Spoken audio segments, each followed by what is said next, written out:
Bien,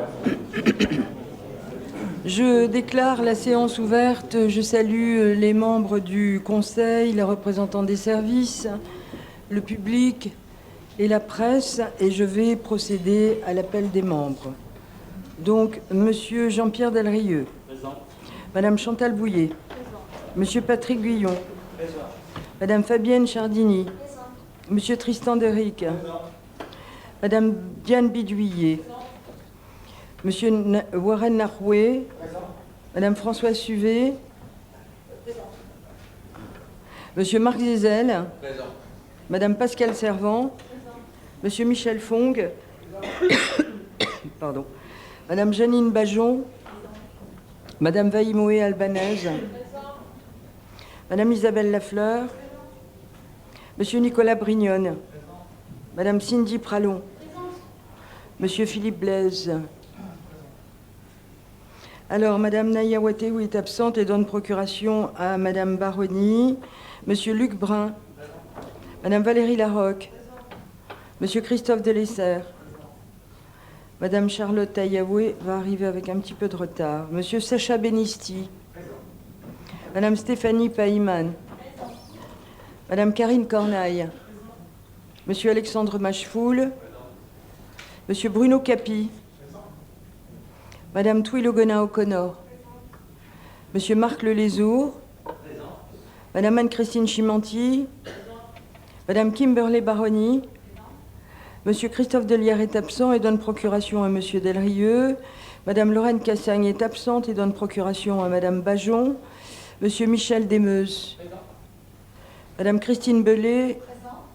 Monsieur Jean-Marie Firmin-Guyon. Présent. Madame Liliane Condoumi. Présent. Monsieur Claude Charlot. Présent. Madame Muriel Germain. Présent. Monsieur Maka Philippe Alaï. Présent. Monsieur Patrick Sakoumouri. Présent. Madame Christiane Saridjan. Monsieur Daniel Linsberger. Présent. Madame Magali Manoualalo. Monsieur Jérémy Catidjo-Meunier. Monsieur Joseph Boinémois est absent et donne procuration à Madame Oumouni. Madame Laurie Oumouni. Madame Velma Falaéo est absente et donne procuration à Monsieur Grochin. Monsieur Emmanuel Bérard. Monsieur Christian Grochin. Monsieur Éric Melté-Salé et Madame Christine Le Saint est absente et donne procuration à Madame Chimanti. Bien, le quorum est atteint, notre séance peut donc se tenir et je vous propose que Madame Kimberley Baroni soit désignée comme secrétaire de séance. Je vous rappelle toutes et tous que vous avez été conviés demain matin à 8h30 pour qu'ensemble nous partagions un moment symbolique sur le square Ollery.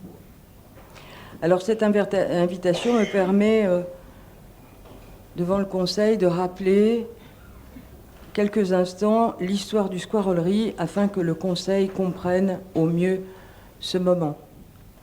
Alors en 1893, une lettre du cabinet du gouverneur de l'époque est adressée au maire de la ville demandant l'accord du conseil municipal pour ériger une statue de l'amiral Ollery, qui fut gouverneur de la Nouvelle-Calédonie de 1898 à 1880, sur une des places publiques de la ville. Cette demande, à l'époque, émane du cabinet du gouverneur et fait suite à une volonté de Calédoniens qui souhaitent rendre hommage à l'amiral pour ses 2 années passées à Nouméa. En sa séance du 1er décembre 1893, le conseil municipal traite des questions diverses, et en particulier celle qui consiste à ériger la statue, et c'est ainsi que le conseil accepte son emplacement sur ce qui s'appelait le jardin Sauvant, donc du premier nom du square Ollery. Le square Ollery n'a jamais fait l'objet d'une aucune dénomination par les conseils municipaux depuis un siècle. C'est juste un nom d'usage qui a été donné par rapport à la statue qui a été érigée. Donc la statue fut réalisée en métropole par le célèbre sculpteur Denis Puech. Elle arrive à Nouméa en mars 1895 sans son piédestal. Et le conseil municipal confiera la réalisation de ce dernier au sculpteur local, Paul Mahoux, qui s'était déjà distingué en réalisant la fontaine céleste. Et la statue sera inaugurée le 12 janvier 1897. Alors nous sommes arrivés, nous aussi, à un moment de notre histoire où il apparaît crucial d'écrire une autre histoire, non sans rappeler que l'histoire calédonienne a été faite de moments de dialogue et d'intelligence. La ville de Nouméa, au travers de son conseil municipal, doit s'impliquer, je le pense fortement, et porter un message de paix. Le passé est le passé, il ne s'agit pas de faire reculer l'histoire, bien sûr, mais le temps est venu de rendre hommage à ces deux leaders politiques qu'étaient Jacques Lafleur et Jean-Marie Tjibaou, qui ont su dépasser les clivages antagonistes, les radicalités de leurs camps respectifs, pour oser un avenir de paix par une poignée de main chargée de symboles et d'humilité. Je souhaite que le conseil municipal s'engage dans ce geste fort de reconnaissance en faisant du square Ollery la place de la paix, qui recevra dans quelques mois, le temps de sa réalisation, une statue à l'effigie de ces deux hommes et de leur poignée de main. La statue du gouverneur Ollery, parce que nous ne pouvons pas et nous ne devons pas faire un trait sur l'histoire. Plus d'un siècle après son installation dont la valeur historique ne peut être contestée, trouvera dans quelques mois toute sa place dans les jardins du musée de la ville et son histoire y sera retracée. Demain matin, j'espère que vous serez nombreux à assister à ce moment particulier en compagnie d'Isabelle Lafleur, de Marie-Claude Tjibaou, du ministre des Outre-mer et de personnalités civiles et politiques, afin que nous tous, ensemble, ici le Conseil municipal, nous préfigurions cette future place de la paix. La ville de Nouméa, par son conseil municipal, doit porter et affirmer cette volonté de paix, et cet acte fort, demain, la concrétisera. Voilà, je tenais à informer le Conseil, à rappeler un peu l'histoire de la statue, et surtout, je souhaite que le Conseil municipal s'engage sur cette voie de la paix. Alors la statue ne sera pas remplacée tout de suite, évidemment, parce qu'il faut beaucoup de temps. Si la réalisation de la statue d'Ollery a mis plus de 2 ans à l'époque, alors la réalisation de la statue de Jacques Lafleur et de Jean-Marie Tjibaou mettra elle aussi plusieurs mois. Et donc nous aurons tout le temps nécessaire pour revenir aussi devant le conseil municipal pour adopter les délibérations, pour nommer plutôt la place de la paix. Et donc nous avons du temps devant nous, mais demain ce sera un acte fort. Voilà. Et je voudrais passer la parole à Isabelle Lafleur. Merci, Madame le maire. Je voulais vous remercier d'avoir accepté qu'on rende hommage de cette façon, en face de la mairie, à un endroit où tous les Calédoniens pourront s'approprier ces deux hommes, parce qu'ils appartiennent à l'histoire, mais ils appartiennent à tous les Calédoniens, qu'on soit indépendantiste ou non indépendantiste. Et si on est tous là aujourd'hui, c'est bien parce qu'ils ont été capables de ramener la paix dans une période douloureuse pour certains, qu'il est toujours pour beaucoup, parce que des gens ont perdu leurs proches, leurs parents, leurs enfants. Donc je crois qu'on ne peut pas, nous, se permettre de recommencer une telle histoire. Et d'avoir sous le nez, parce que ça sera exactement ça, sous le nez, sur une place qui appartient à tous les Calédoniens et qui draine beaucoup de monde, d'avoir le geste fort qui nous a permis de vivre ici, de continuer à vivre ici, et j'espère surtout qu'il sera le début des nouvelles discussions pour l'avenir, parce qu'on ne pourra pas faire l'impasse sur ces discussions. Quoi qu'on en dise, quoi qu'on en pense, on sera obligé, d'un côté comme de l'autre, de dialoguer.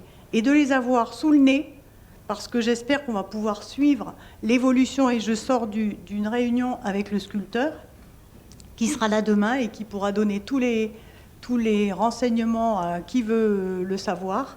C'est vrai que ça va prendre du temps. Il est imprégné de ce qu'il est en train de... Il réalise ce qui vient de lui tomber dessus. Ses élèves vont se mettre entre parenthèses pendant 2 ans, parce que ça va durer 20 mois. Il n'a eu qu'un enthousiasme de la part de ses élèves qui sont prêts à ne plus avoir de cours qui vont suivre, puisqu'ils vont pouvoir assister à ce qu'il fait, même chacun d'entre nous, si on le souhaite. Et je crois que d'avoir ça en présence, en permanence, sous nos yeux, nous permettra peut-être d'avancer, d'être un peu plus large d'esprit, pour beaucoup, et nous permettre d'écrire la nouvelle page d'histoire qu'on sera bien content de faire tous ensemble. Donc je souhaite de tout cœur que le conseil municipal s'approprie cette idée, et je vous remercie encore de permettre qu'on soit tout près, nous, le conseil municipal, imprégné de cette tolérance et de ce dialogue qui s'est passé et qui nous a permis de vivre en paix pendant 30 ans. Merci, Madame le maire.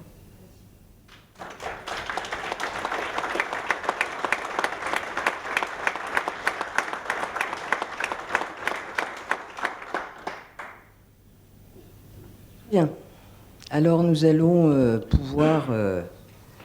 pouvoir commencer l'examen des dossiers inscrits à l'ordre du jour. Et je vous propose de prendre en premier point la commission de l'administration générale, de la prévention et de la sécurité et la note 2020-153. Elle est relative aux avenants numéro 2 au marché du 10 septembre 2018 et du 7 février 2019, relatif aux travaux d'extension du dispositif de vidéoprotection. Et je vais passer la parole à Madame Pralon. Merci Madame le maire. Dans le cadre de la sécurisation de la ville de Nouméa, 2 marchés ont été conclus en 2018 et 2019 pour étendre le dispositif de vidéoprotection existant. Des difficultés techniques de divers ordres étant apparues, une dizaine de caméras demeurent en cours d'installation.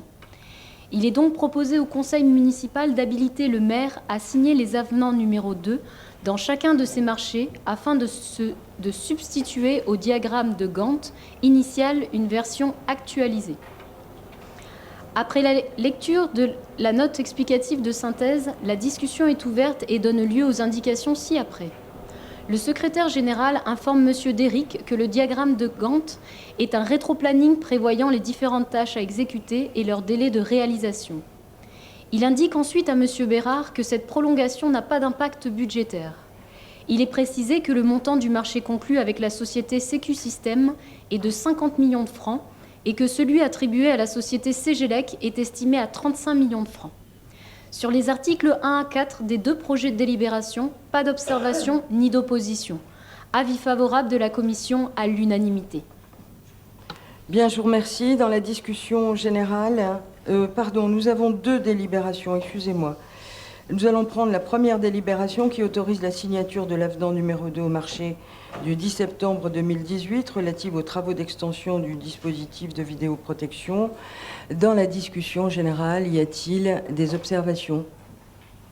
Pas d'observation, pas d'opposition non plus. La délibération est adoptée. Et nous prenons la seconde délibération. Elle autorise la signature de l'avenant numéro 2 au marché du 7 février 2019 relatif aux travaux d'extension du dispositif de vidéoprotection. Dans la discussion générale, pas d'intervention, pas d'opposition non plus. La délibération est adoptée. Bien, nous allons poursuivre avec la 2020-154, Madame Pralon. Elle est relative à un marché pour la fourniture de repas aux sapeurs-pompiers de Nouméa. Pour maintenir le potentiel opérationnel et s'adapter aux contraintes professionnelles, la ville fournit le déjeuner et le dîner aux sapeurs-pompiers professionnels et volontaires de garde par le biais d'un marché qui arrive à échéance le 31 décembre 2020. Il convient Il convient par conséquent de procéder au lancement d'un appel d'offres donnant lieu à la passation d'un marché à bon de commande sans maximum ni minimum, d'une durée d'1 an, renouvelable 3 fois de manière expresse. Le montant de la dépense est estimé à 21 500 000 francs par an, soit 86 millions de francs au total. Après lecture de la note explicative de synthèse, la discussion est ouverte et ne donne pas lieu à observation. Sur les articles 1 à 5 du projet de délibération, pas d'observation ni d'opposition. Avis favorable de la commission à l'unanimité. Je vous remercie. Dans la discussion générale, y a-t-il des interventions? Non. Des oppositions? Pas non plus. La délibération est donc adoptée. Nous allons poursuivre avec la 2020-155. Elle est relative à une convention d'assistance informatique avec le Centre communal d'action sociale, autrement dit le CCAS. Il est proposé au conseil municipal d'habiliter le maire à signer une nouvelle convention avec le Centre communal d'action sociale, CCAS, pour la mise en œuvre de prestations d'assistance informatique. La convention serait conclue pour 6 ans à compter du 1er janvier 2021 pour un coût de 1 million de francs par an versé par le CCAS à la ville de Nouméa. Après lecture de la note explicative de synthèse, la discussion est ouverte et ne donne pas lieu à observation.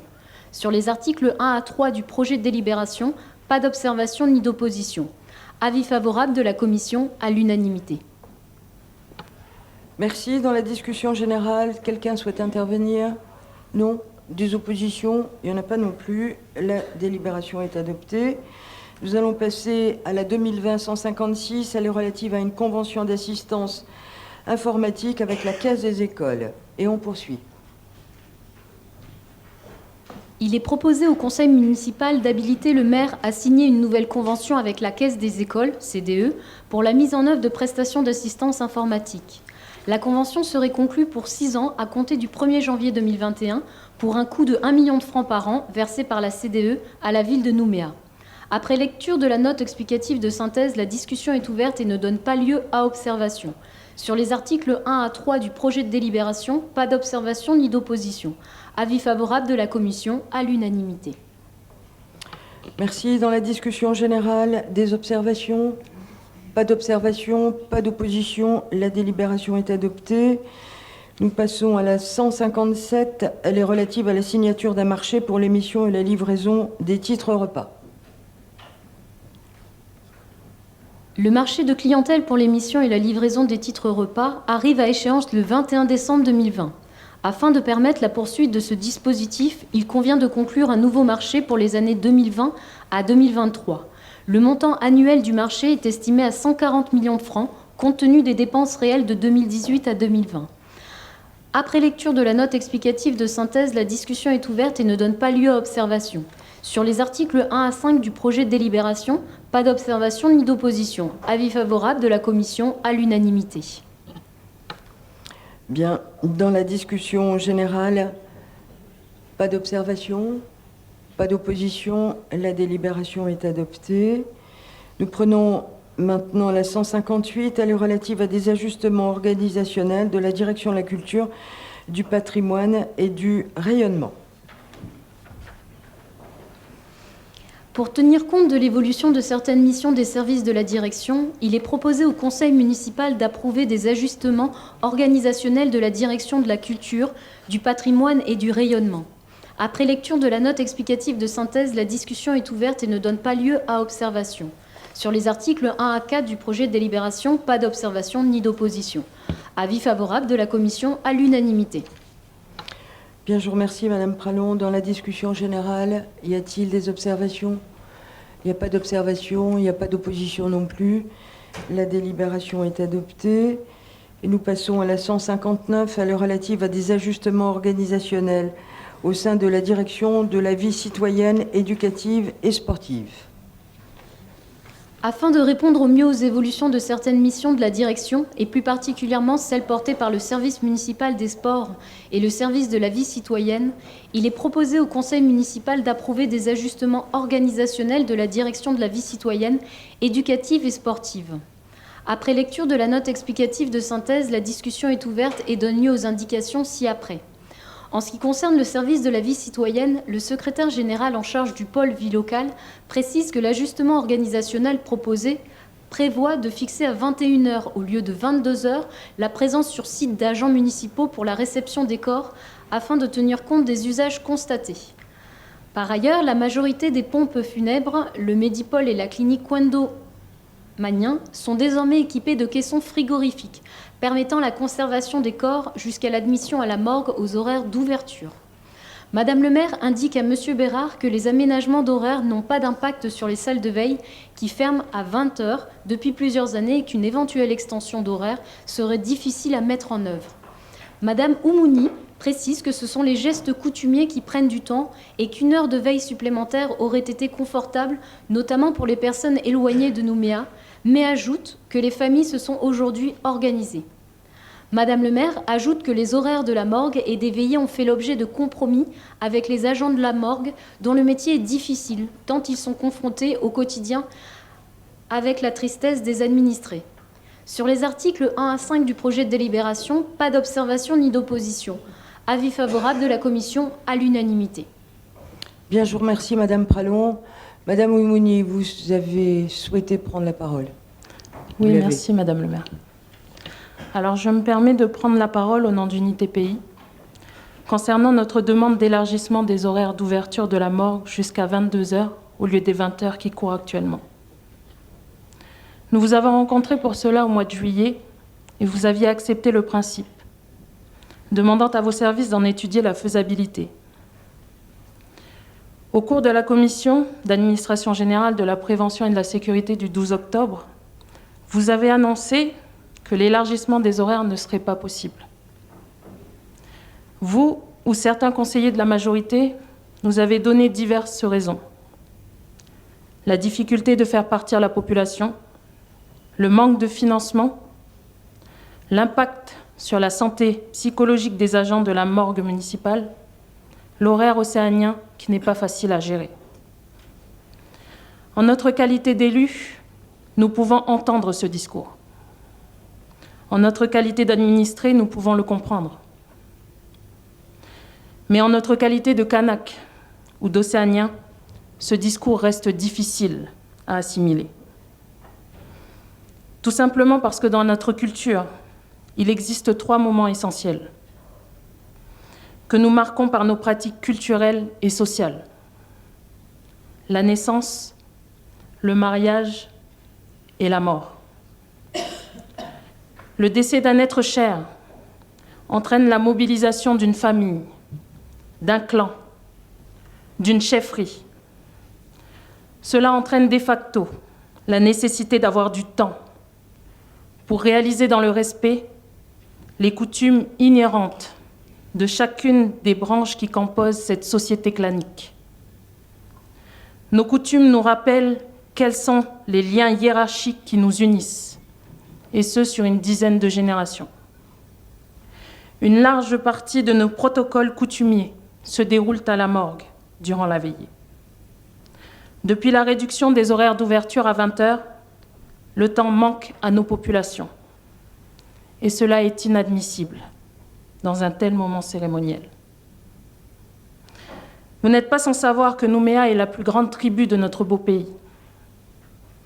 Une large partie de nos administrés viennent des 8 terres coutumières de la Kanaki, mais également de tout le Pacifique, Wallis et Futuna, Polynésie, Vanuatu, Fidji, et même d'autres contrées. Mais la morgue de Nouméa accueille également des non-résidents de toute la Grande Terre et des îles. Nous parlons donc ici d'un enjeu que nous qualifierons de national, dépassant le cadre communal. Nous ne pouvons laisser les choses en l'état. Nous ne devons pas les laisser en l'état. Nous pourrions en débattre toute la nuit. Nous pourrions argumenter de toutes les façons possibles. Mais la vérité, Madame la maire, c'est qu'il ne s'agit ni plus ni moins que d'une volonté politique. Votre volonté politique de la ville. Celle que votre majorité soutient et approuve. Unité Pays, face à votre volonté politique, ne fera pas d'opposition systématique ou de façade. Le 26 mai dernier, nous avons fait un geste symbolique, celui de voter en votre faveur pour être la maire de notre commune. Cela même si nos voix ne représentaient rien aux yeux de votre majorité écrasante. Notre volonté, être une opposition constructive pour tous les Nouméens, pour que chacun se sente à sa place, mais surtout pour que Nouméa devienne la matérialisation du destin commun. Or, bon nombre de vos administrés aspirent à une chose, pouvoir faire leur deuil convenablement. Ainsi, Madame la maire, nous, Unité Pays, réitérons publiquement notre demande d'élargissement des horaires de la morgue à 22 heures, en espérant que vous saurez entendre l'appel d'une moitié de vos administrés.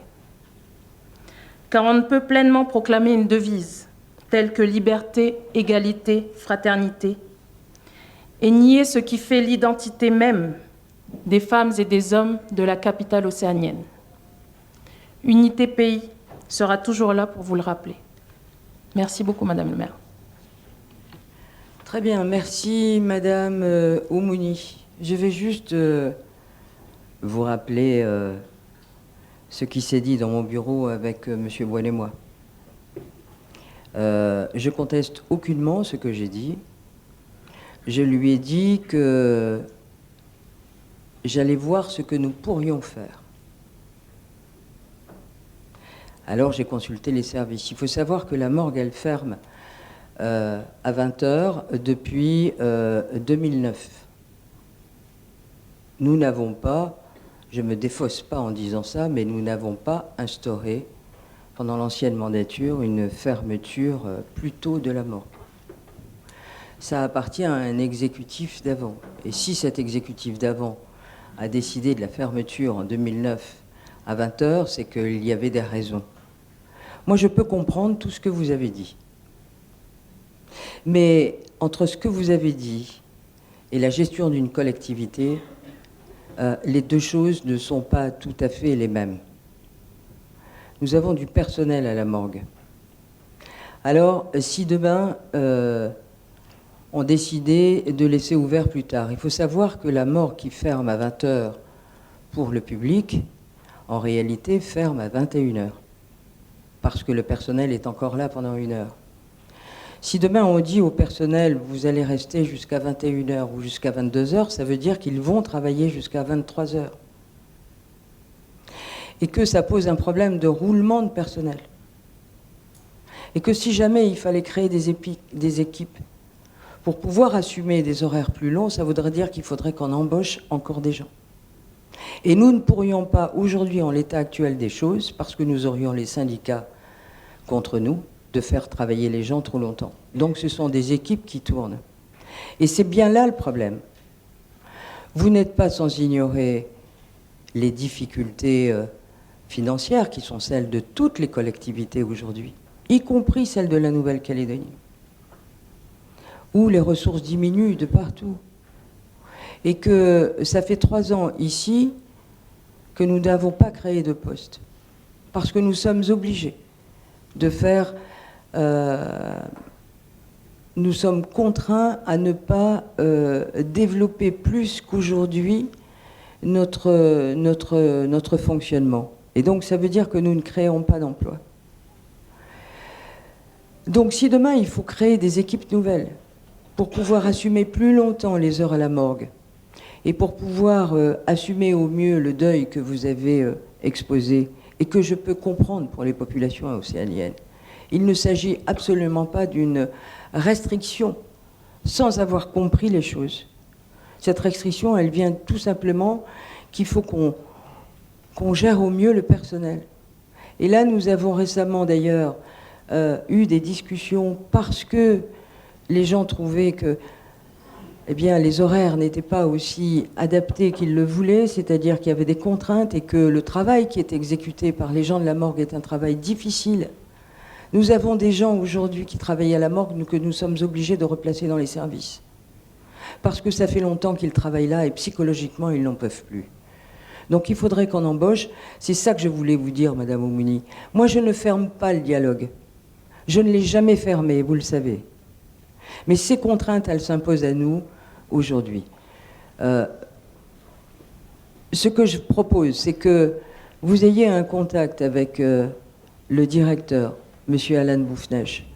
Je pense que exposer la situation qui est celle des agents aujourd'hui et des syndicats mérite de vous être exposé, madame.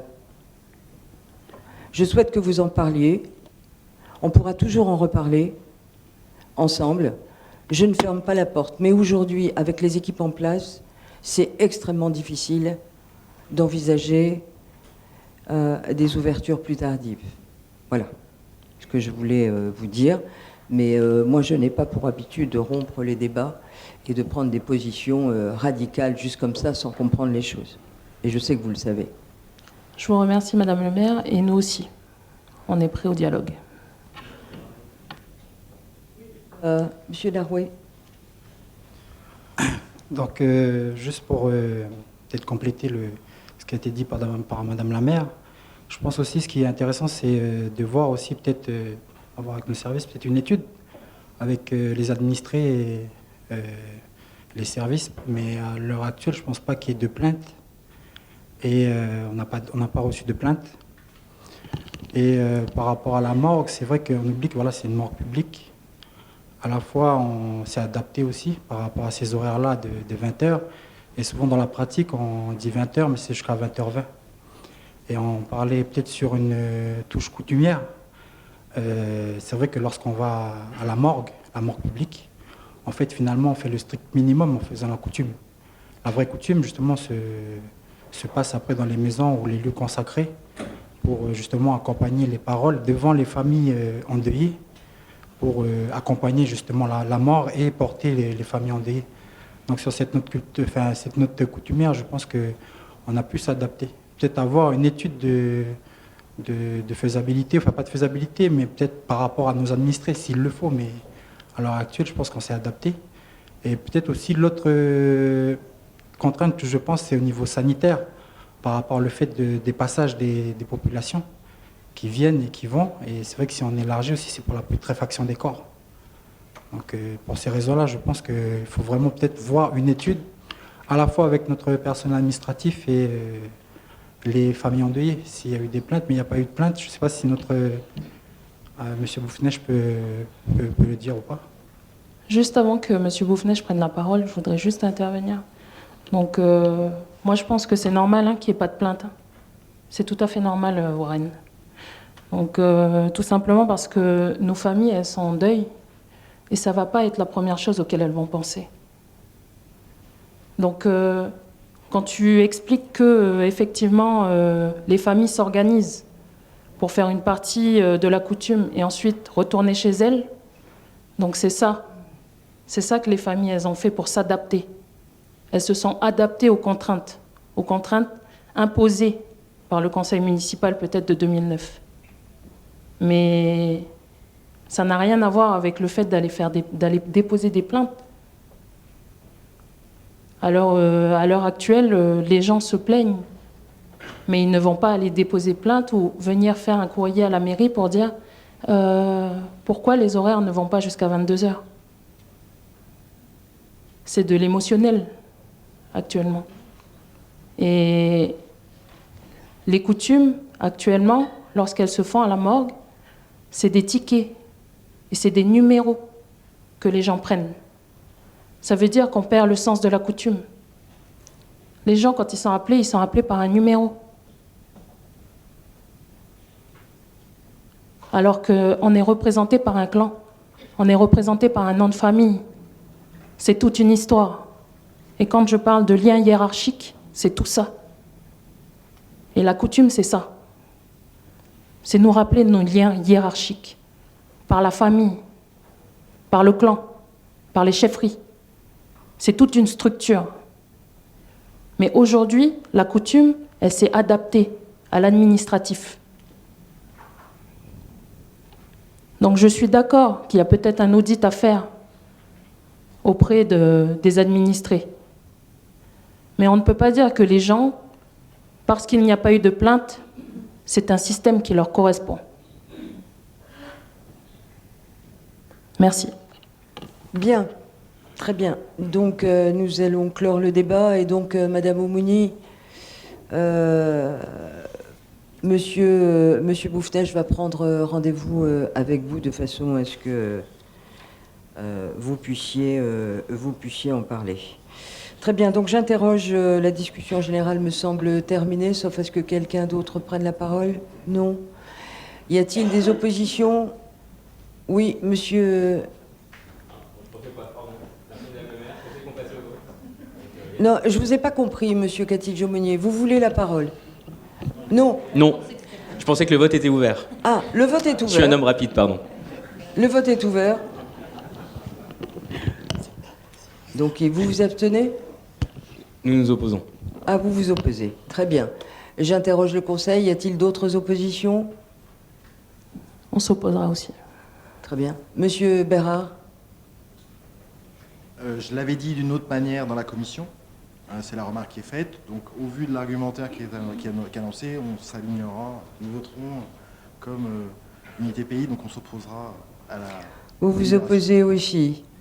Bien. Y a-t-il d'autres oppositions? Pas d'autres oppositions. Le Conseil émet un avis favorable, à l'exception de Calédonie Ensemble, de Madame Oumouni, Unité Pays, et de Monsieur Bérard. Monsieur Grochin, vous êtes d'accord? Très bien. Donc la délibération est adoptée. Donc nous allons maintenant passer à la Commission de la solidarité, de la jeunesse, de la culture et des sports.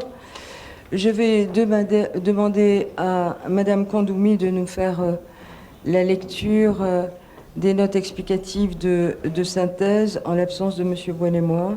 Donc nous prenons la 160. Elle est relative à l'acquisition d'objets et documents pour enrichir la collection historique de la ville. Merci Madame le maire. Il est proposé au conseil municipal d'acquérir les carnets de voyage en Nouvelle-Calédonie du peintre Gaston Rouillet pour un montant total de 910 000 francs.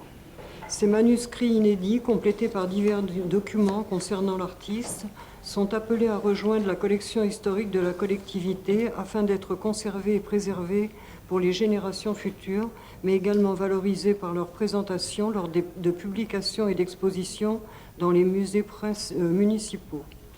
Après lecture de la note explicative de synthèse, la discussion est ouverte et donne lieu aux indications ci-après. Madame le maire indique que c'est une opportunité extraordinaire de pouvoir acquérir ces carnets qui présentent de nombreuses informations historiques.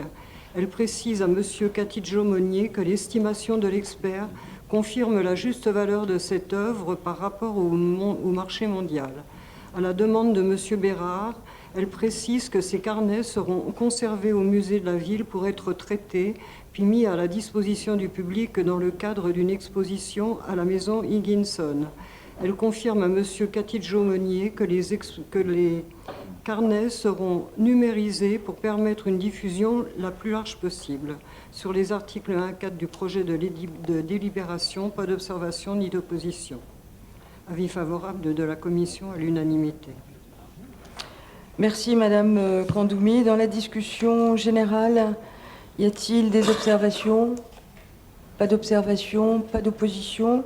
La délibération est adoptée. Nous poursuivons avec la 2020-161. Elle est relative au versement d'une subvention à l'association Cercle des nageurs calédoniens, consécutivement à l'incendie survenu le 28 juillet 2020. Il est proposé au conseil municipal d'attribuer à l'association Cercle des nageurs calédoniens une aide financière exceptionnelle d'un montant de 1 million de francs au titre des dégâts matériels subis du fait de l'incendie, et ce, en parallèle de différentes actions autorisées par la ville pour faciliter l'exploitation de la piscine de l'association dans ce contexte difficile. Après lecture de la note explicative de synthèse, la discussion est ouverte et ne donne pas lieu à observation. Sur les articles 1 à 3 du projet de délibération, pas d'observation ni d'opposition. Avis favorable de la commission à l'unanimité. Merci. Dans la discussion générale, des interventions? Non. Des oppositions? Non plus. La délibération est adoptée. Et je note que Madame Charlotte Tayaoué a rejoint le Conseil. Bien, nous poursuivons. Et nous prenons la note 2020-162. Elle est relative à l'attribution de subventions à divers groupements et associations à caractère sportif pour l'année 2020. Et on poursuit, Madame Condouille. Animé par la volonté constante de s'appuyer sur les valeurs du sport pour asseoir le renforcement de la cohésion sociale, la ville de Nouméa poursuit son programme de développement et de diversification des pratiques sportives au profit de tous les publics. Dans ce cadre, il est proposé au conseil municipal d'autoriser le versement de subventions à 13 associations et groupements pour un montant total de 3 034 000 francs. Après lecture de la note explicative de synthèse, la discussion est ouverte et donne lieu aux indications ci-après. Suite à une vérification du service municipal des sports, il est confirmé à M. Bérard que l'association Vélos Club calédonien a été fondée en 1992. À la demande de M. Catidjo-Meunier, il est précisé que la ville n'apporte pas d'aide au fonctionnement. Elle soutient les associations sportives pour l'organisation de manifestations. Sur les articles 1 à 3 du projet de délibération, pas d'observation ni d'opposition, avis favorable de la commission à l'unanimité. Bien, je vous remercie. Il y avait une erreur matérielle en commission qui a été rectifiée dans le compte-rendu. En effet, les statuts du Vélos Club calédonien a bien été créé en 1892 et non pas en 1992, c'est bien ça. Bon, ça aussi a de l'histoire au Vélos Club calédonien. Bien, j'interroge le Conseil. Y a-t-il des observations? Pas d'observation, pas d'opposition. La délibération est adoptée. Nous allons poursuivre avec la 163. Elle est relative au versement de subventions à divers groupements et associations à caractère sportif dans le cadre de l'appel à projet, cette fois, pour l'année 2020 et signature des conventions correspondantes. Un appel à projet dédié au secteur sportif a été lancé par la ville de Nouméa qui tient à pérenniser le soutien apporté aux associations sportives qui œuvrent sur son territoire et plus particulièrement en ciblant sa jeunesse et les publics prioritaires. Dans ce cadre, il est proposé au conseil municipal d'autoriser le versement de subventions à 14 associations dont le projet de club a été retenu et d'habiliter le maire ou son représentant à signer les conventions correspondantes. Après lecture de la note explicative de synthèse, la discussion est ouverte et donne lieu aux indications ci-après. Il est indiqué à M. Catidjo-Meunier que cette opération permet de financer les actions proposées par les clubs sportifs en lien avec le programme Sport Action en tenant compte d'un effectif prévisionnel variant de 10 à 20 personnes par groupe. Ce programme, initié en 1998, s'inscrit dans une démarche éducative et de partage par la pratique du sport notamment. Ainsi, 9 éducateurs sportifs sont employés par la ville pour organiser différentes animations les lundis, mardis, jeudis et vendredis de 16h à 19h dans des différents quartiers. En 2019, 55 000 participants ont été enregistrés, dont 3 000 jeunes inscrits à l'année. Madame Buyduyette ajoute que ce programme fédère les jeunes de chaque quartier dès l'âge de 6 ans jusqu'à 18 ans. Des challenges sont organisés toute l'année et notamment des challenges interquartiers. Au travers de cet appel à projet, l'objectif est de faire un lien entre les activités organisées par la ville et celles des associations.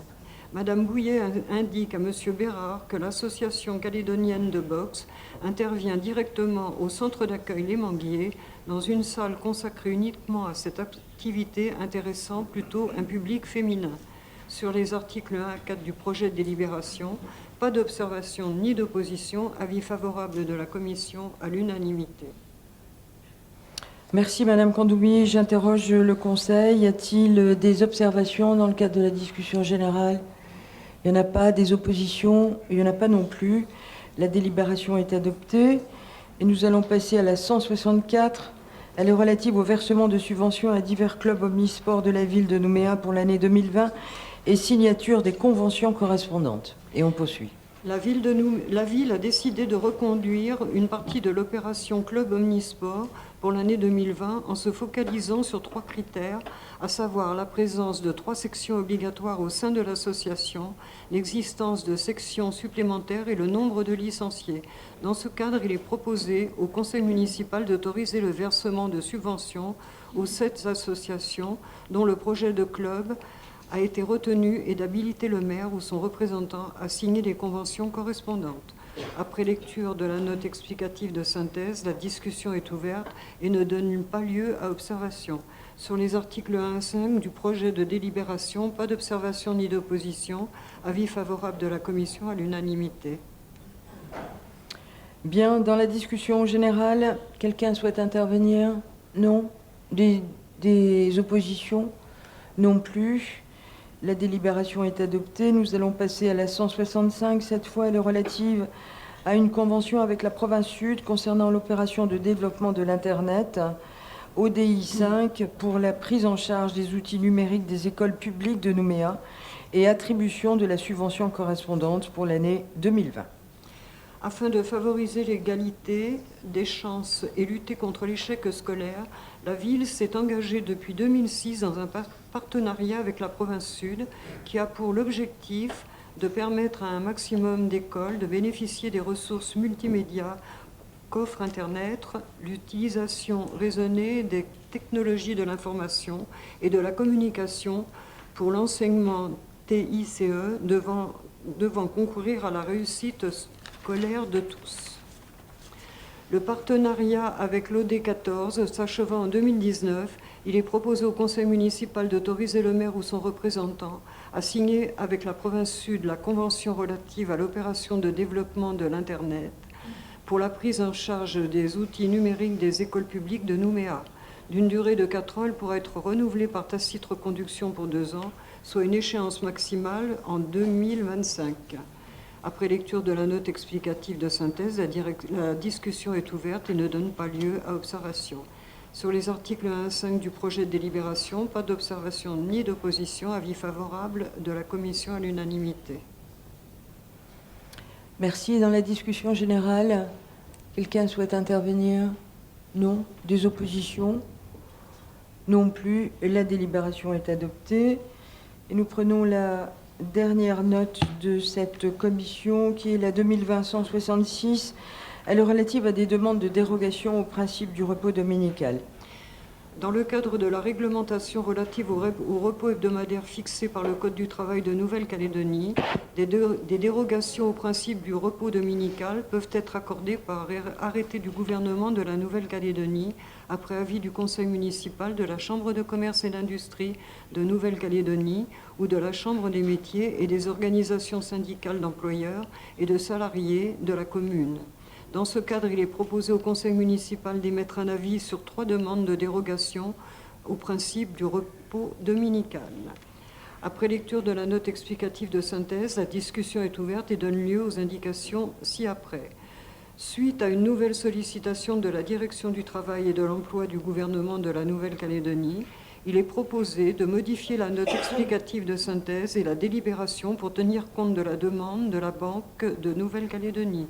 Sur les articles 1 à 2 du projet de délibération, pas d'observation ni d'opposition, avis favorable de la commission à l'unanimité. Merci Madame Kandoumi. Dans la discussion générale, des observations? Pas d'observation, pas d'opposition non plus. La délibération est adoptée. Nous allons maintenant prendre la commission du budget et des finances. Et la première note de synthèse 2020-167, elle est relative au rapport de gestion et comptes financiers des sociétés d'économie mixte pour l'exercice 2019.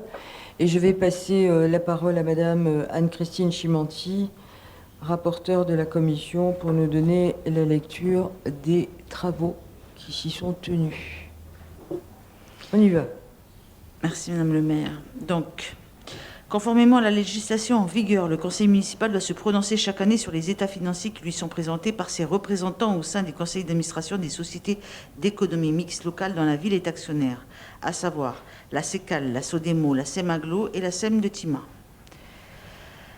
Alors, s'agissant de la SODEMO, Madame le maire souligne de nombreux travaux effectués par la SODEMO, notamment sur Port-Moselle et les perspectives d'investissement qui améliorent le cadre de vie à l'échelle du Grand Nouméa.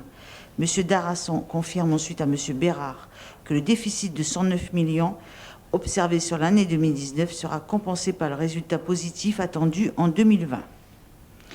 S'agissant de la SECAL, M. Archambault indique à M. Bérard qu'il y a eu une très forte demande de logement sur les années 2007 à 2010. Le logement social n'étant plus le cœur de métier de la SECAL, cette prestation a été externalisée à des opérateurs équipés pour répondre à cette demande. L'opération récente Logement aidé en province sud, confiée à la SEMAGLO, est un exemple de cette réorganisation tout à fait cohérente. S'agissant de la SEMAGLO, Madame le maire salue les efforts de la SEMAGLO qui adopte une politique différente pour maintenir les familles dans les logements sociaux et éviter qu'elles ne retournent dans l'habitat précaire. Elle ajoute qu'il appartient aux collectivités, aux bailleurs sociaux et aux architectes de réfléchir à des constructions qui répondent mieux aux besoins des familles. Tout le monde ne pourra pas accéder à la propriété, mais il est possible d'améliorer les conditions de vie de certains Nouméens.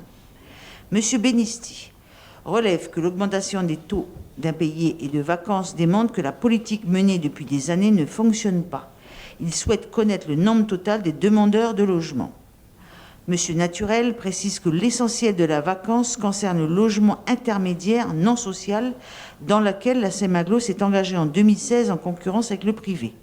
Concernant le nombre de demandeurs de logement, il indique que sur les 4 000 à 5 000 personnes inscrites à la direction du logement de la province sud, une partie est déjà logée, mais souhaite déménager par confort. L'autre partie, soit 2 500 à 2 900 personnes, est en suroccupation ou dans des habitats précaires. La difficulté, c'est que 60% de ces demandeurs perçoivent moins d'un salaire minimum garanti par famille. Monsieur Benesti soulève l'importance d'une politique du logement plus forte, puisque la première dépense d'un ménage est le logement. Madame le maire ajoute qu'une réflexion doit être menée pour permettre aux familles d'avoir les moyens de se loger. En effet, si l'on additionne les logements de la SEMAGLO et ceux de la SIC, il y a 800 logements vacants sur le territoire de la commune. Monsieur Bérard relève que la politique qui a été menée précédemment répondait à un besoin dans un contexte où l'emploi était plus favorable. Il souligne que l'opération Tuban, qui allie maisons individuelles et logements sociaux, est une réussite. L'opération les villages de Magenta, qui comportaient des logements intermédiaires, a bien fonctionné, mais la situation se dégrade. Selon lui, les logements intermédiaires ont été désertés du fait des opérations de défiscalisation réalisées sur des logements majoritairement F2 situés à proximité des écoles. Sur les articles 1 à 3, les 4 projets de délibération, pas d'observation ni d'opposition, avis favorable de la commission à l'unanimité. Bien sûr, merci Madame Chimanti. Donc nous avons 4 délibérations relatives à la note explicative de synthèse. Nous allons prendre la première délibération approuvant le rapport de gestion et les comptes financiers de la SECAL pour l'exercice 2019. Dans la discussion générale, y a-t-il des interventions ? Pas d'intervention, pas d'opposition. La délibération est adoptée. Nous prenons la seconde délibération. Elle approuve cette fois le rapport de gestion et les comptes financiers de la SODEMO pour l'exercice 2019. Dans la discussion générale, pas d'observation, pas d'opposition. La délibération est adoptée. Nous prenons la troisième délibération qui approuve là le rapport de gestion et les comptes financiers de la SEMAGLO pour l'exercice 2019. Des observations, pas d'observation, pas d'opposition. La délibération est adoptée. Et enfin, nous prenons la quatrième délibération qui approuve le rapport de gestion et les comptes financiers de la SEM de Tina pour l'exercice 2019. J'interroge le Conseil. Pas d'observation, pas d'opposition. La délibération est adoptée. Bien. Nous allons maintenant passer, Madame Chimanti, à la 2020-168, elle est relative à un protocole transactionnel avec Madame Connu au titre de dommages causés par une fuite d'eau sur le réseau communal. Suite aux conclusions du rapport de l'expert missionné par la ville, il est proposé au conseil municipal d'autoriser le paiement à Madame Connu d'une indemnité de 425 979 francs en réparation des dégâts subis à son domicile, et le maire a signé le protocole transactionnel formalisant les concessions de chacune des parties. Sur les articles 1 à 4 du projet de délibération, pas d'observation ni d'opposition. Avis favorable de la commission à l'unanimité. Merci. Dans la discussion générale, y a-t-il des observations? Il n'y en a pas. Des oppositions? Il n'y en a pas non plus. La délibération est adoptée. Nous passons à la 2020-169. Elle est relative à une admission en non-valeur des codes irrecouvrables. Et on poursuit.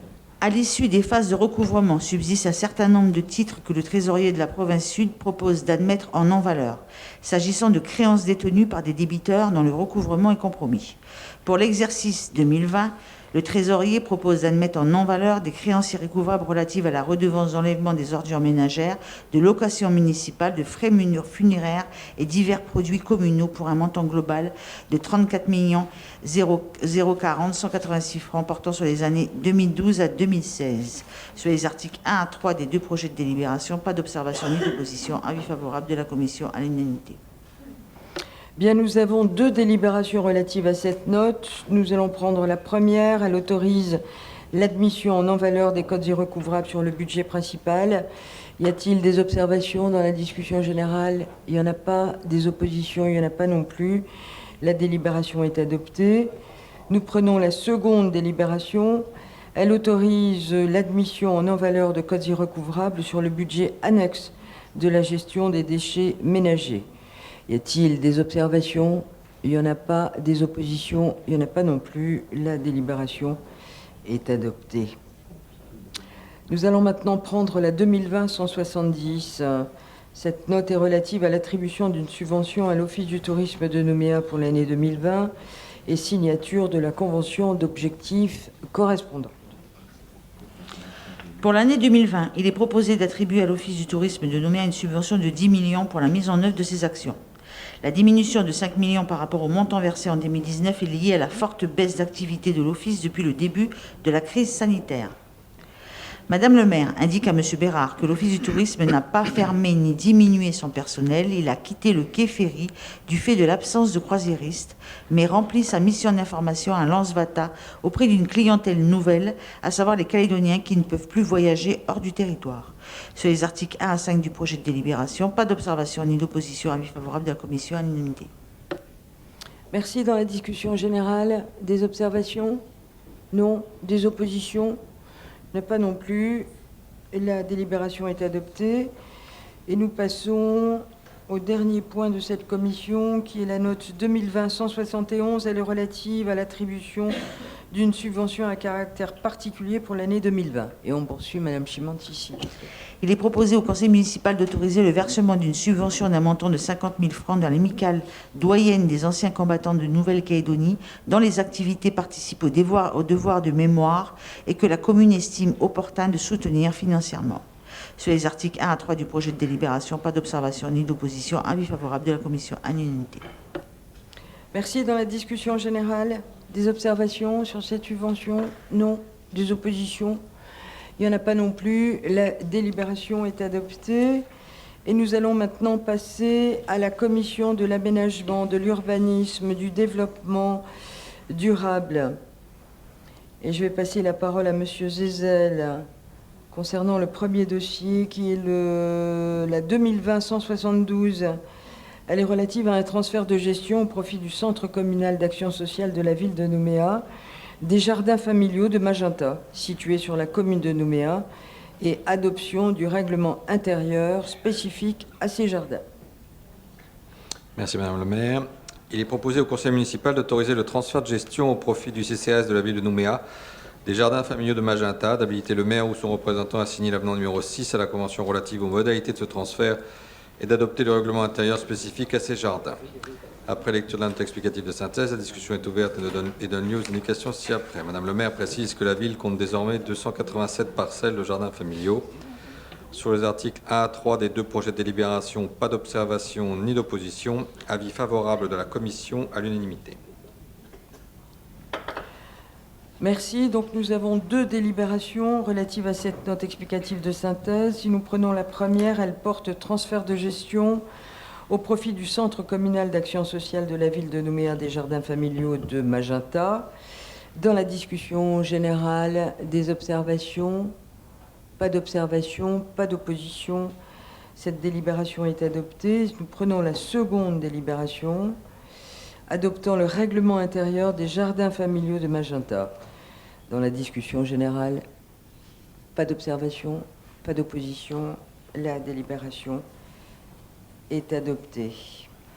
Et nous allons poursuivre avec la 2020-173, Monsieur Gisèle. Elle est relative à une convention de déversement d'eau usée au réseau d'assainissement public avec la clinique Coindou-Magnin et la Calédonienne des Eaux.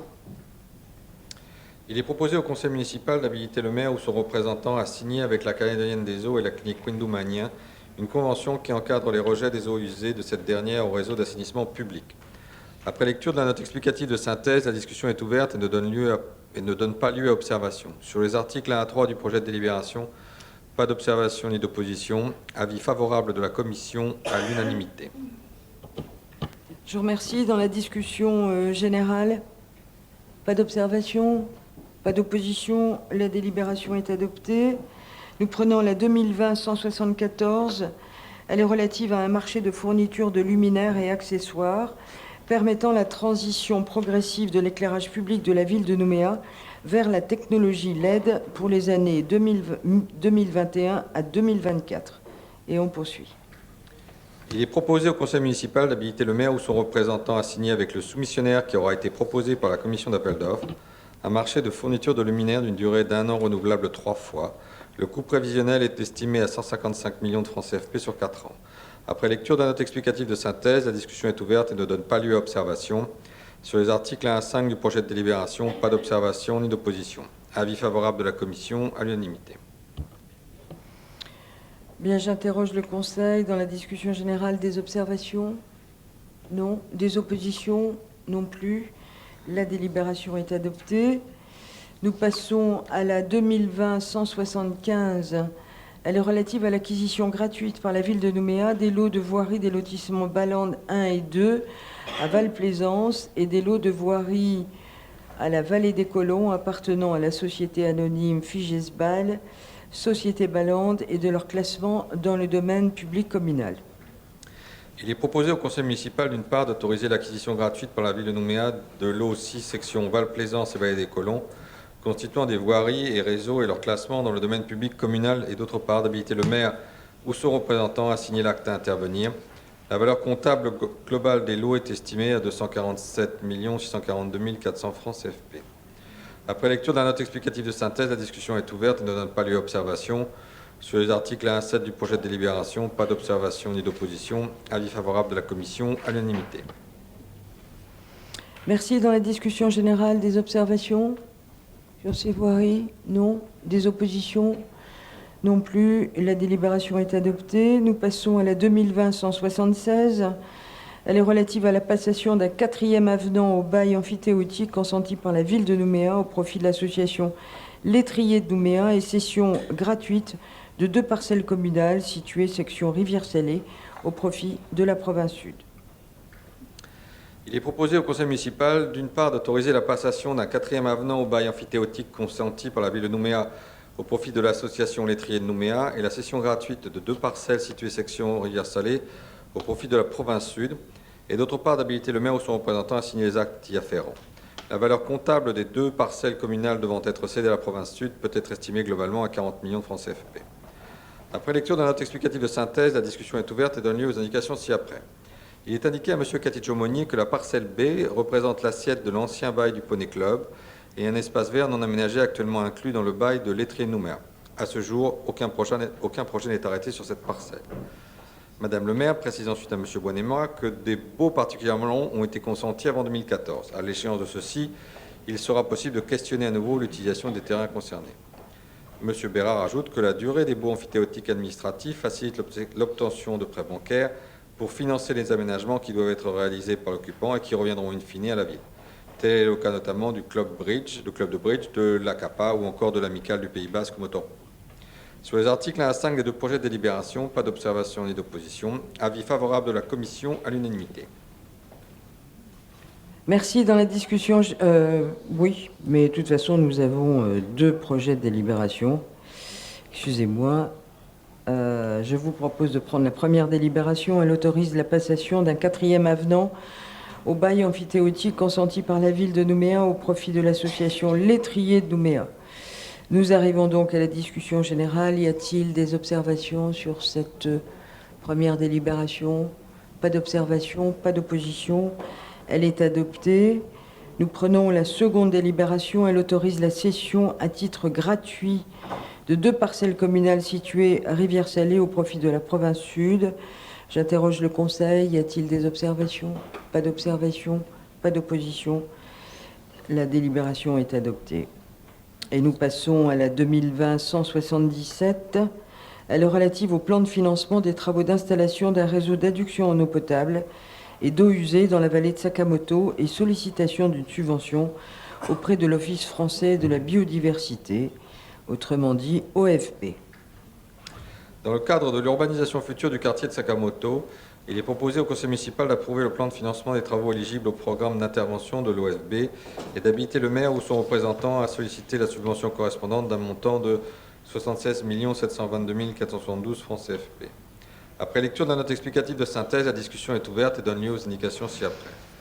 Madame le maire indique à Monsieur Katijo-Monnier, qui s'interroge sur l'état d'avancement du projet de lotissement dans la vallée de Sakamoto, que la ville sollicite à ce stade des subventions pour réaliser les travaux d'assainissement. Parallèlement, une réflexion est en cours pour construire un lotissement majoritairement ouvert à l'accession à la propriété en individuel. Monsieur Bérard salue la participation financière de l'OFB alors que le projet initial a été remis en cause. Madame le maire ajoute que la ville est très active pour répondre aux appels à projets lancés par l'État, car ces participations permettent de soulager les finances communales. Sur les articles 1 à 4 du projet de délibération, pas d'observation ni d'opposition. Avis favorable de la commission à l'unanimité. Bien, merci. Dans la discussion générale, y a-t-il des interventions? Pas d'intervention, pas d'observation, pas d'opposition non plus. La délibération est adoptée. On poursuit avec la 2020-178, elle est relative à une convention financière avec l'AFD pour le financement des études nécessaires à la définition des aménagements de lutte contre l'érosion côtière dans la baie de Lansvata au titre du Fonds Outre-mer 5.0. Afin de sécuriser les biens et les personnes et maintenir les activités balnéaires sur la plage de Lansvata, la ville de Nouméa a l'ambition de lutter contre l'érosion côtière de cette baie par la réalisation d'aménagements. L'attribution de la participation de l'Agence française de développement à hauteur de 9 546 539 francs CFP implique la passation d'une convention décrivant l'opération et définissant les dispositions techniques afférentes assorties des résultats attendus ainsi que les dispositions administratives et financières. Il est donc proposé au conseil municipal d'habiliter le maire ou son représentant à signer la convention correspondante. Après lecture de la note explicative de synthèse, la discussion est ouverte et donne lieu aux indications ci-après. Madame le maire indique que cette subvention participera au financement des études dont les résultats sont attendus prochainement. Les travaux de confortement seront ensuite cofinancés par la commune, la province sud et l'État dans le cadre du contrat d'agglomération. Sur les articles 1 à 3 du projet de délibération, pas d'observation ni d'opposition. Avis favorable de la commission à l'unanimité. Dans la discussion générale, des interventions? Pas d'intervention, pas d'opposition non plus. La délibération est adoptée. Nous passons à la 2020-179. Elle est relative à la prorogation du délai de réalisation des conditions suspensives de la promesse synalagmatique de vente de parcelles communales consentie au profit de la SAS Promo First dans le cadre de la mise en valeur immobilière de l'île aux Roland, située au centre-ville. Il est proposé au conseil municipal d'autoriser une nouvelle prorogation du délai de réalisation des conditions suspensives contenues dans la promesse synalagmatique de vente consentie au profit de la CS Promo First. Étant rappelé que la réitération de la vente par acte authentique doit intervenir au plus tard le 31 décembre 2020. Les modalités techniques et financières relatives à la vente en dation restent quant à elles inchangées. Après lecture de la note explicative de synthèse, la discussion est ouverte et donne lieu aux indications ci-après. Madame le maire indique que la conjoncture institutionnelle de Nouvelle-Calédonie et la crise sanitaire de la Covid-19 freinent l'obtention de la garantie bancaire d'achèvement pour ce projet qui avoisine les 13 milliards de francs CFP. Une dernière étape est prévue le 28 octobre auprès de la Caisse des dépôts et consignations, ce qui justifie un ultime report de la date de réitération de l'acte authentique au plus tard le 31 décembre 2020. Au-delà de cette date, le projet sera remis en cause. Sur les articles 1 à 5 du projet de délibération, pas d'observation ni d'opposition, avis favorable de la commission à l'unanimité. Dans la discussion générale, y a-t-il des interventions? Oui, Madame Manou Alalo. Merci, Madame le maire. Cette prorogation de la promesse de vente est une bonne chose puisque ça s'inscrit parfaitement dans la volonté, de notre volonté à tous partagée, de voir enfin sortir de terre ce projet, le Carré Roland. Je rappelle quand même que c'est la seule perspective pour relancer le BTP. Hein. C'est un projet qui est équivalent de 12 milliards. Pour mémoire, je rappelle que pour permettre justement de finaliser ce projet, la province Sud s'était engagée en février par une délibération du bureau d'acquérir 4500 mètres carrés et de son côté, la SIC, 3500 mètres carrés. Sauf que là, on vient d'apprendre au dernier conseil d'administration de la SIC que la province Sud renonce aux 4500 mètres carrés et se substitue à la SIC et achète 3500 mètres carrés. En clair, on avait deux acquéreurs, 4500 mètres carrés et 3500 mètres carrés, et là on se retrouve uniquement avec 3500 mètres carrés acquis. Enfin, c'est pas encore acquis. Moi, je m'inquiète. Je m'inquiète parce que ce projet risque, avec cette nouvelle, d'être compromis. Ma question, c'est par rapport au délai de prorogation que vous avez accordé, qui est de 3 mois à peu près, hein, c'est ça, hein. Est-ce qu'on ne pourrait pas envisager, parce que d'après le PV, c'est l'ultime délai en fait que vous accordez pour proroger cette promesse de vente. Ma question, c'est est-ce qu'on ne pourrait pas envisager de proroger un petit peu plus pour permettre peut-être à ce projet de vraiment sortir de terre, parce que là, aujourd'hui, tel que c'est parti, j'ai peur que ça ne sorte pas. Donc, ma question, c'était de savoir si on pouvait revoir la durée, le délai de prorogation pour permettre peut-être de trouver d'autres acquéreurs. Voilà, Madame le Président, Madame le maire. Je croyais que j'étais au tribunal, pardon. Tout ça n'est pas très grave. Je n'ai pas entendu ce qu'a dit Madame Manuel.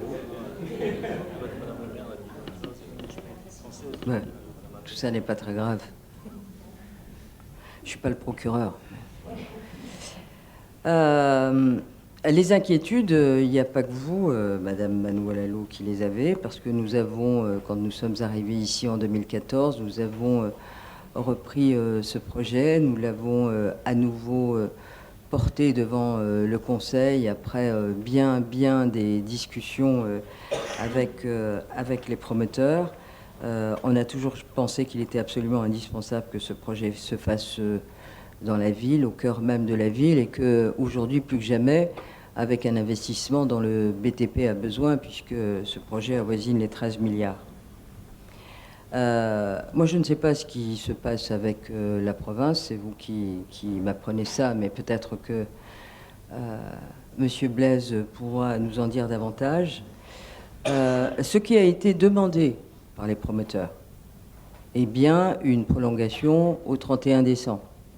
À chaque fois que prolongation nous a été demandée, on en est à la 4e ou à la 5e, je ne sais plus, et nous avons toujours dit oui parce que notre volonté, c'est vraiment que ce projet se fasse. Donc, ils ont demandé jusqu'au 31 décembre. Là, quand il est écrit qu'au-delà de cette date, le projet sera remis en cause, mais il sera remis en cause avant cette date, puisqu'il est évoqué ici que la Caisse des dépôts doit donner son avis définitif sur ce projet, à savoir si les banques continuent de suivre ou ne suivent plus. Et donc, c'est prévu le 28 octobre. Avec le décalage horaire, nous sommes déjà le 28 octobre au soir, alors que le 28 octobre, sur la place de Paris, va commencer dans quelques heures. Et donc, on en saura un peu plus dans les heures qui viennent. C'est la raison pour laquelle ce délai aussi court jusqu'au 31 décembre nous a été demandé par les promoteurs, parce qu'ils savent très bien qu'ils sont quelque part un petit peu dans l'impasse et qu'on saura très bientôt si le projet se fait ou ne se fera pas. Vous savez, c'est un peu... Moi, j'ai passé des années dans ce conseil municipal avec le Carré Roland, qui a toujours été une espèce de serpent de mer et qui revenait de manière régulière à chaque élection depuis plus de 20 ans. Ça fait 6 ans aujourd'hui. Alors ça ne peut pas se faire d'un coup de baguette magique. En plus, c'est un projet extrêmement complexe techniquement, puisqu'il regroupe à la fois du privé et à la fois un bailleur social. Et ce qui rend ce dossier techniquement au niveau bancaire relativement complexe. Il a fallu attendre la défiscalisation qui a mis énormément de temps, plus de 2 ans, pour être accordée. Et donc je crois qu'on arrive à la fin d'un espèce de processus extrêmement long avec des rebondissements, peut-être celui que vous avez évoqué que je ne sais pas, mais en tout cas, voilà en ce qui concerne pour la partie mairie. Alors dites-vous bien que s'il y avait des bonnes nouvelles et qu'on arrive au bout du bout avec des clignotants qui seraient extrêmement au vert, alors si on nous demandait de prolonger, bien évidemment que nous prolongerions. Mais là, c'est juste une volonté des promoteurs. Monsieur Blaise. Oui, merci. Vous avez soulevé un point important. Alors, effectivement, la SIC a demandé à la province de se substituer à elle pour sa part de bureau. Et la province a donné une réponse favorable, sauf qu'entre-temps, nous avons eu des échanges avec les promoteurs qui nous ont expliqué que si tout le monde n'achetait pas les bureaux, ça compromettait l'équilibre du plan de financement. Et en fait, le vrai sujet, c'est que la SIC honore l'engagement qu'elle a pris de prendre des bureaux.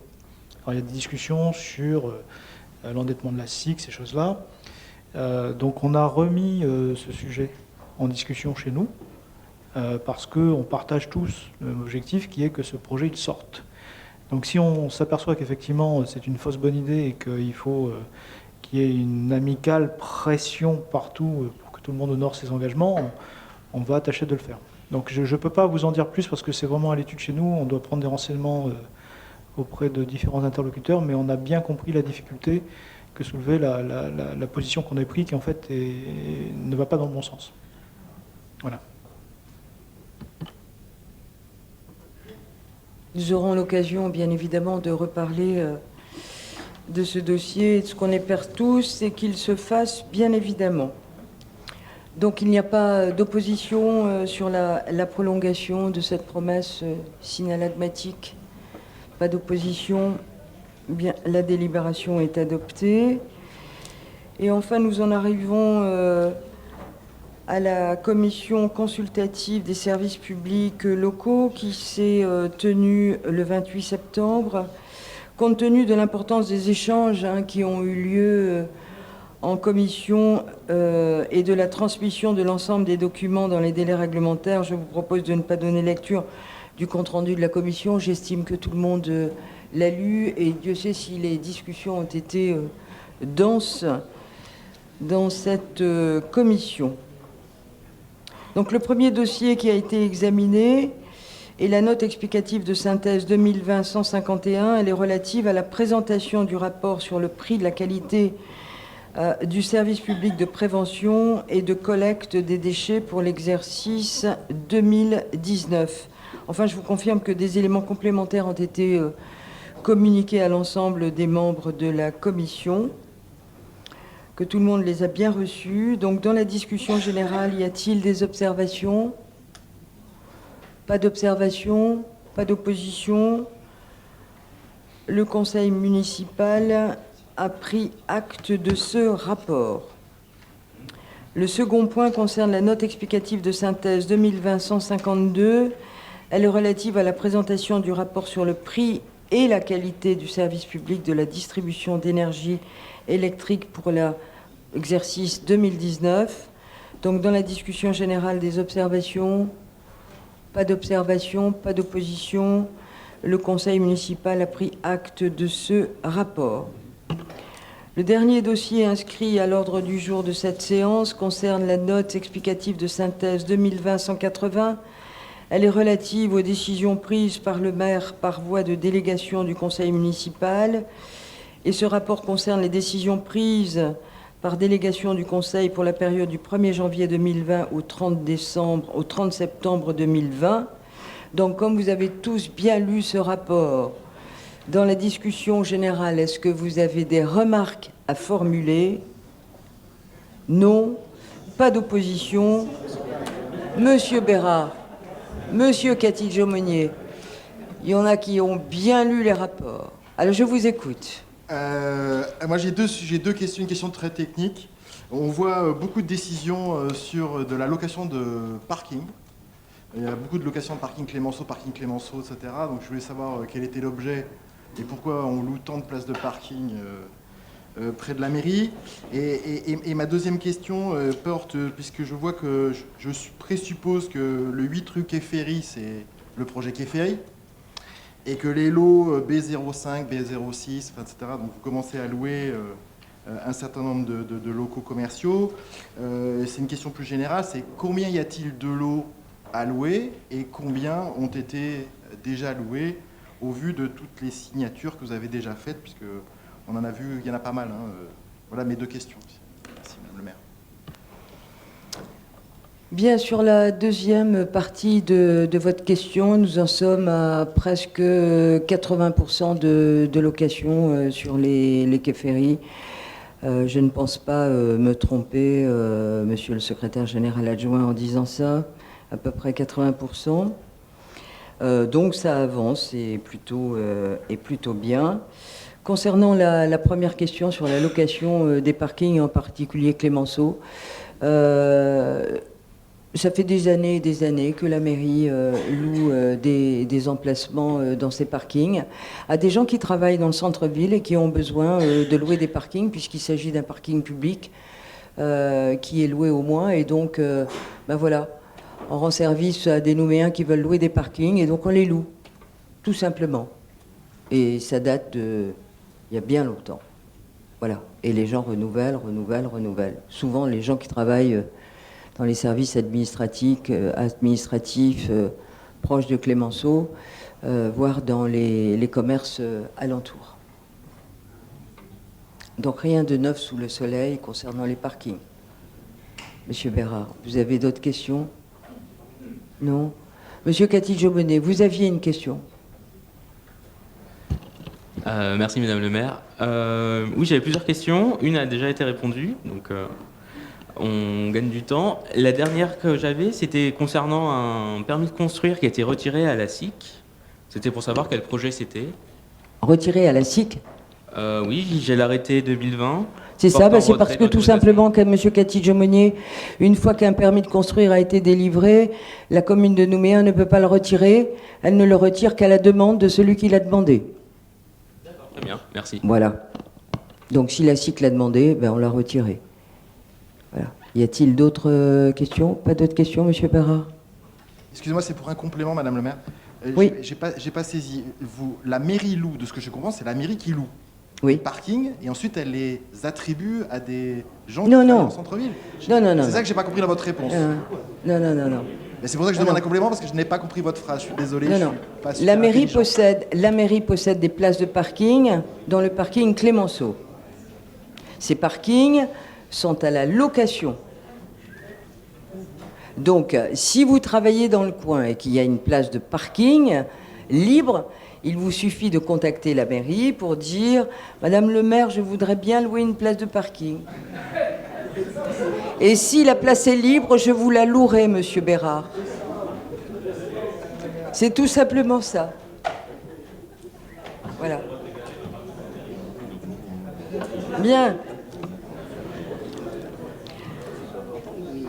Alors, s'il n'y a plus d'observation...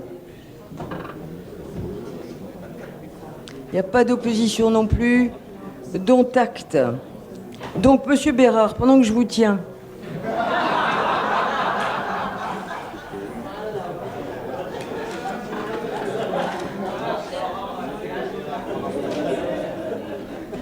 Bon, écoutez, c'est sérieux quand même. Donc, nous avons été destinataires d'un vœu, d'une proposition de vœu qui a été déposée par monsieur Bérard. Je vais vous lire ce vœu, mais nous ne pourrons pas l'étudier aujourd'hui. Il sera étudié en commission, pour la simple et bonne raison qu'il touche à l'îlot Sainte-Marie, que nous ne sommes pas propriétaires de l'îlot Sainte-Marie, qu'il faut que nous allions vers la province, bien évidemment, Et par contre, je voudrais avoir de votre part une petite précision parce que je n'ai pas très bien compris. Vous émettez le vœu que la mairie de Nouméa, à titre expérimental, entre le 1er décembre 2020 et le 1er avril 2021, lance une incitation publique et participe autant que de besoin en vue de créer un service privé payant de navette maritime entre la promenade Pierre-Vernet, Wharf d'RFO et la Darse de la Côte Blanche et les deux grands îlots de Sainte-Marie. Vous émettez ce vœu en considérant que le besoin de la population nouméa, notamment des familles, ont des difficultés d'accéder aux loisirs de plein air et aux îlots à proximité du rivage, principalement pendant les grandes vacances. Que ce besoin est d'autant plus accru par la crise sanitaire liée à la Covid-19, qui ne permet pas de mobilité hors de Nouvelle-Calédonie, et notamment la suroccupation des rives de la Dimbéa et de la Tontouta en saison chaude, et que les aménagements proposés et présentés par la province sud le 20 janvier 2020 pour améliorer l'accueil du public sur les îlots Sainte-Marie. Donc, il nous faut avoir une approche auprès de la province. Et puis enfin, d'autre part, moi je souhaite que ce vœu soit étudié en commission et il passera ensuite au Conseil. Par contre, ce que je n'ai pas bien compris, c'est en vue de créer un service privé payant de navette maritime. Donc, c'est quoi? C'est un service payant? Ce sont les usagers qui paieraient ou c'est la collectivité qui paierait? Allez-y. Merci, Madame le maire. Oui, donc vous avez tout lu et tout résumé, grosso modo, de ce que j'ai pu écrire. Notre idée, c'est que la mairie soit porteuse de ce projet dans lequel il y a trois interlocuteurs, la Nouvelle-Calédonie, d'une part, la province sud et vous, et que là-dessus, on soit, si je puis dire, un promoteur. Mais bien entendu, l'idée, c'est que l'usager, j'aime pas le mot usager à titre personnel, le bénéficiaire, en tout cas, la personne, puisse s'y rendre à coût réduit. L'idée, c'est pas que ce soit gratuit, c'est pas possible. Et l'idée, c'était aussi, pour vous souvenir, pour les plus anciens d'entre nous, c'était un petit peu les activités. Alors, première chose, déjà, il existe des navettes, et au vu de la diminution du nombre de touristes, de toute façon, ils ne sont pas tous en bonne forme, si je puis dire, économique. Deuxième chose, on peut aussi imaginer qu'on crée de la microéconomie, ou ce qu'on appelle l'économie sociale et solidaire. Et donc c'est là où la mairie peut jouer un rôle comment dirais-je, d'entraîneur du projet. Mais à notre niveau, il n'est pas question que ce soit entièrement gratuit. Mais on avait, et je l'expliquerai en commission, fait une proposition en 4 points sur ces îlots, mais on y reviendra en commission à ce moment-là, puisque vous l'indiquez, Madame le maire. Merci. Très bien, donc on a un petit peu mieux compris. Donc ce vœu sera examiné en commission. Et puis vous étiez en forme aujourd'hui, donc vous nous avez fait aussi déposer avec des questions diverses. Donc là, je vais quand même vous répondre parce que je vous cite, vous m'écrivez en me disant que depuis la mi-octobre, les Nouméens constatent que de nombreux techniciens s'affairent déjà à installer les éclairages de Noël et à faire consécutivement les tests de fonctionnement associés, y compris malheureusement le soir de l'hommage populaire rendu à Samuel Paty au kiosque à musique, à l'initiative de la Ligue des droits de l'homme. Et donc ceci vous appelle à me poser 3 questions. Était-il impérieusement nécessaire de débuter les dites installations de Noël si tôt? Puis-je savoir quels sont les quartiers de la ville qui sont concernés par ces illuminations? Et en particulier, quelles zones des secteurs Est, Nord-Est, Ouest et presqu'île de Ducos seront illuminées? Alors je vais vous répondre là-dessus, parce que rien que pour la ville de Nouméa, c'est qu'il faut poser chaque année un peu plus de 7 km de guirlandes dans les arbres.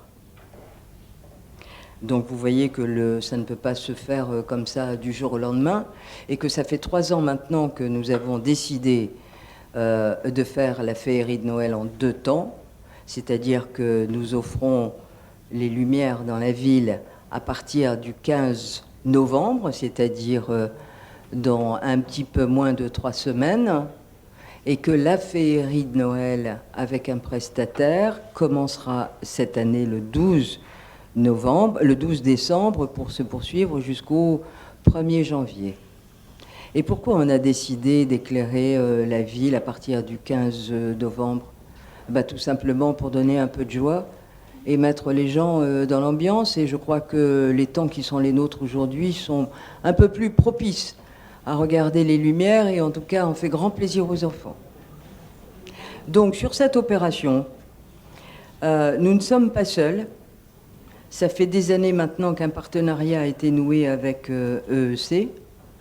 EEC, il y a pas moins de 654, pour être précise, d'accroches lumineuses qui sont mises sur les réverbères de la ville. C'est le cas à la baie des Citrons, c'est le cas à Lansvata, c'est le cas à Pierre-Vernier, désormais au parc urbain de Sainte-Marie, c'est le cas du rond-point de Magenta, mini-marché, c'est de l'avenue Bonaparte à Rivière-Salée, c'est la rue Yekawé jusqu'au PK7, c'est le rond-point Belleville, et on voit déjà que c'est aussi s'est mis au travail et qui sont déjà en train de poser toutes ces accroches.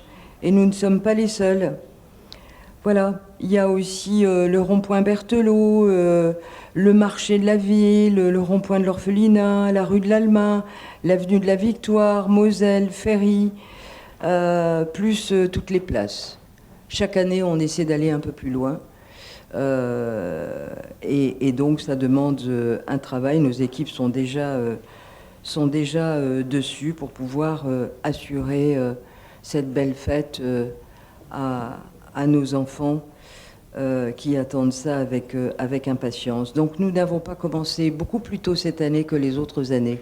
Et l'événement dont vous parlez, auquel j'ai participé avec des collègues et mes secrétaires généraux, il s'est trouvé qu'ils étaient déjà là à travailler déjà depuis plusieurs heures quand cet événement s'est passé au kiosque à musique.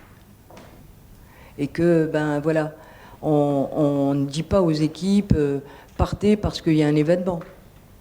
On y a participé, j'étais là, et on n'a pas été ni les uns ni les autres dérangés par le bruit et parce que les gens étaient là en train de mettre les guirlandes dans les arbres. Je ne pense pas. Ça vous a peut-être choqué, mais je ne pense pas que ça ait choqué personne. On n'était pas là pour les guirlandes, on était là vraiment pour un moment d'émotion. Eh bien, d'accord. Voilà. Donc, je vous ai répondu, Monsieur Bérard. Oui. Alors, Madame le maire, d'abord, je refuse ce que vous venez de dire par rapport à ce qui s'est passé par rapport à l'événement qui a été organisé par la LDH, parce que peut-être que vous étiez suffisamment proche, et pour les gens qui étaient plus éloignés, il y a eu des groupes électrogènes qui se sont déclenchés à l'arrière pour tester les luminosités. On aurait pu juste interrompre le travail pendant 1 heure. La manifestation d'hommage a duré moins d'1 heure. Donc, moi, j'ai trouvé ça étrange. C'est pour ça que je n'ai pas cité d'ailleurs, parce que je ne savais pas, et je l'apprends, et je vous en remercie, si c'était les techniciens de la mairie, pas à cet endroit-là, de manière globale sur la ville, qui intervenaient. Donc, vous me répondez que c'est EEC et des techniciens de la ville. Je vous en remercie. Ensuite, moi, j'ai souhaité savoir sur un certain nombre de quartiers, parce que tout à l'heure, nous parlions d'un certain nombre de personnes qui viennent nous voir ou qui nous ont interrogés. On a eu un débat fort sur la morgue. Moi, je peux vous témoigner que des gens étaient venus nous voir à une époque là-dessus. Mais là-dessus, c'est pareil. Des gens sont venus nous voir sur un certain nombre de quartiers où, quand ils voient les féeries telles qu'elles se passent dans le centre-ville, qu'elles se passent sur un certain nombre de quartiers, que eux n'ont pas les mêmes, première chose. Et surtout que même s'ils voulaient participer à ces féeries, parce qu'on ne peut pas la faire partout, c'est compréhensible, mais il faudrait-il encore que les transports publics leur permettent de venir s'y rendre, puisque les horaires des bus sont malheureusement pas adaptés. Il faudrait les adapter pour les féeries de Noël. Mais il y a un certain nombre de quartiers qui ne sont pas concernés. Donc, moi, c'est pour ça que j'ai souhaité savoir quel quartier était concerné, sur quel secteur, et pour qu'ensuite, on puisse informer les gens. Donc, c'est ça ma remarque, et c'est ça ma question. Mais je ne peux pas vous laisser dire ce que vous avez dit sur l'hommage. Quant à l'utilisation de l'outil, je rappelle que c'est le règlement intérieur de notre Assemblée qui prévoit, conformément à l'article 14 Et je vous remercie de l'avoir traité ce soir. Je pensais que vous le traiteriez là, au prochain conseil municipal aussi. Donc, de traiter les questions diverses qu'on vous dépose ou les vœux. Je ne fais qu'appliquer le règlement intérieur. Merci. Ok, Monsieur Bérard, votre vœu sera traité, vous le savez bien, il sera traité en commission. Je vous ai répondu, j'aurais pu avoir le choix de ne pas vous répondre et de vous rapporter, de vous ramener au règlement intérieur pour vous dire, mais vos questions, ça pourrait être une question orale et on vous répondra dans 2 jours. J'ai choisi de vous répondre. Je ne peux pas laisser, j'en terminerai là, je ne peux pas laisser dire que nous ne faisons rien pour les quartiers. Parce que si vous vous renseignez bien, Monsieur Bérard, nous avons des navettes pour les enfants des quartiers, que nous emmenons tous les soirs à travers les maisons de quartier. Nous le faisons aussi avec le petit train pour les personnes âgées. Et donc, je ne sais pas où vous avez pris vos renseignements, mais je vous conseille de venir sur la place pour voir que le destin dont on appelle de nos voeux, qui est un destin partagé, il se joue chaque année sur la place. Voilà. Et que les enfants sont amenés dans les bus avec les maisons de quartier, et c'est comme ça depuis plusieurs années. Voilà. Nous en avons terminé avec l'ordre du jour. Je vous souhaite à tous une excellente soirée et j'espère que vous serez là demain matin. Merci à vous.